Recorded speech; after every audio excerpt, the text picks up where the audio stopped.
Hi, Rick Sky here, and several of you have asked and decided I'd post a video response, but a lot of people are like, hey man, what's the best watch to buy? I haven't bought a watch yet, I want to get something nice. What should I get? Why should I get it?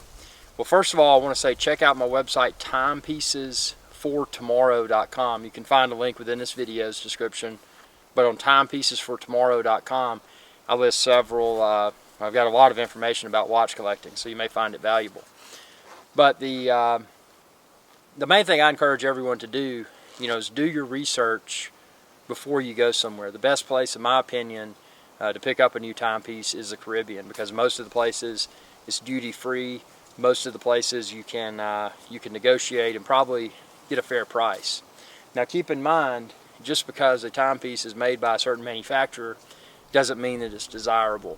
So don't look at brand only and say, oh well, this one is great and God, I got such a good deal on it, only to go home and discover that you may have picked up a very undesirable reference. Reference being model number. When you're dealing with timepieces, they're called references. They're not called models, they're called references. So just another tidbit of knowledge there. But the best thing to do is to figure out, number one, what's your budget? And then what I would recommend doing is finding your budget, but then saving more, so that if there is if there's something that would justify spending a little bit more, you'd be prepared to do so. And determine if it's something you want to continue to trade up, and if that's the case, then what you want to do is get something that is highly desirable. There's certain, what I refer to as key references, that'll probably, likely always continue to be desirable and or possibly continue to increase in value. So some of those are, you've got an Omega Seamaster, you've got a Rolex Submariner, you've got a Patek Philippe Calatrava, you've got an Audemars Piguet Royal Oak, and obviously we've covered various price points there. And then when you're dealing with Breitling, you got Breitling Navitimer. Those are just a few quick examples of some somewhat common high-end and highly desirable timepieces that continue to remain relevant, in my opinion. Stay away from a lot of the new things. It doesn't matter what the brand is, but the ones that are carbon fiber and all of these weird materials. I mean, that's something that likely won't remain collectible. Stick to the basics. And again, and I hate to use it because it's such a it's a timepiece that everybody has, even if they're not into collecting, but it's still a great timepiece, and that's the Rolex Submariner. You're getting a stainless steel case, just bulletproof. I mean, not literally bulletproof, but just very well made, highly desirable. If you're going with the Submariner, I would recommend going with the Submariner no date, meaning that it doesn't have a date on it. It's just the time. That's all it'll do, is tell the time. But it's highly desirable because it's a piece that when you look at the dial, it's symmetrical. When you put the date on there, you get the date, but you also get the Cyclops, the little thing that raises up off of the sapphire crystal, and that's undesirable in the eyes of many. A lot of people want the clean look. So if you want something, if you just want to get one timepiece and you want something that's likely never going to go out of style, something that would likely be able to be traded or sold for potentially even a small profit in the future, I would go with the Rolex Submariner non-date. And on today's market, I would recommend the Rolex Submariner 114060. It's the no date. It's got a ceramic bezel. It's a really good piece. So yeah, that's the most basic. Now if you get really involved with collecting, if you plan to get multiple pieces, still start out with something basic, but then work your way up, because you can start collecting what are referred to as complications. So you've got power reserve indicator, you've got the date, just the date on the timepiece. That's a complication. It's a very simplistic complication.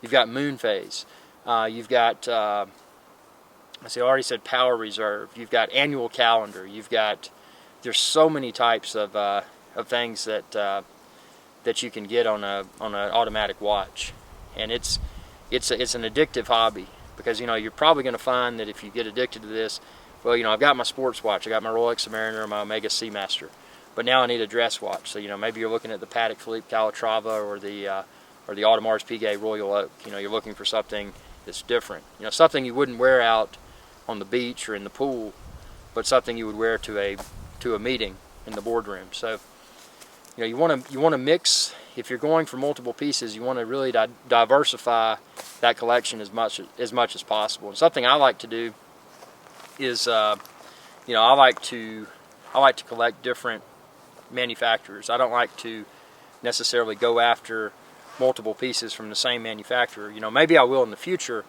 but initially I want to get a variety of manufacturers and a variety of complications. So basically in my current collection, I've got dive timepieces, I've got my Seamaster, it has a date. My Rolex Submariner does not have a date. My Ulysse Nardin Maxi Marine Diver has a date and a power reserve indicator. So that's pretty cool. And it's also got a small seconds, which is a neat differentiating factor among the other dive timepieces. And then I've got the Panerai Luminor. That's a very simplistic piece from the perspective that it's not even automatic, it's manual wind. So it's something you've got to wind. I think it's got off the top of my head, maybe a 48-hour power reserve, but you got to manually wind it. It doesn't continue to say wound by the movement of one's wrist. So that's a unique piece, and it was made famous by the Italian Frogman. And with it, again, I went with simplicity. I went the PAM 00012, PAM 00112. No seconds hand, no second hand, but it does have the sapphire sandwich dial. That's something, if you look at it, it gives the dial a dimensional look. Very desirable timepiece, at least at this point in time. Will it remain as desirable as, say, a Rolex Submariner or an Omega Seamaster? Time will tell there. And then on the other side of the fence, I went with JJ Lecoute Master Control. There's some animals out here, and sometimes I get freaked out. But yeah, so that's my dress piece. It's just got a date, nothing fancy, but just a very cool piece from the perspective that the back of it is an exhibition case back, so you can see the movement. Very well decorated movement rather, and it's a what a lot of people refer to as a haute horology piece, high horology piece. So very high-end timepiece. And the back of my Panerai Luminor also has an exhibition case back, but again, manual wind movement. It looks nice, but nothing fancy like the JJ Lecoute. And then the final piece is the Breitling Super Avenger. Wanted something really big with a chronograph, not to be confused with chronometer. Chronometer simply means a timepiece that has passed the testing from the COSC. It's an institute that tests a timepiece to make sure, okay, this is going to meet or exceed whatever timekeeping requirements.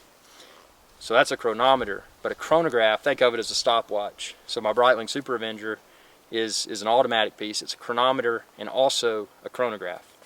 So it's a really neat, very big timepiece. So something that looks different, very commanding wrist presence. So that's a small collection, but a small explanation, a simple explanation rather, for why I've built the collection that I've built so far. Because to see a timepiece, everybody's like, oh man, they're pretty much all the same.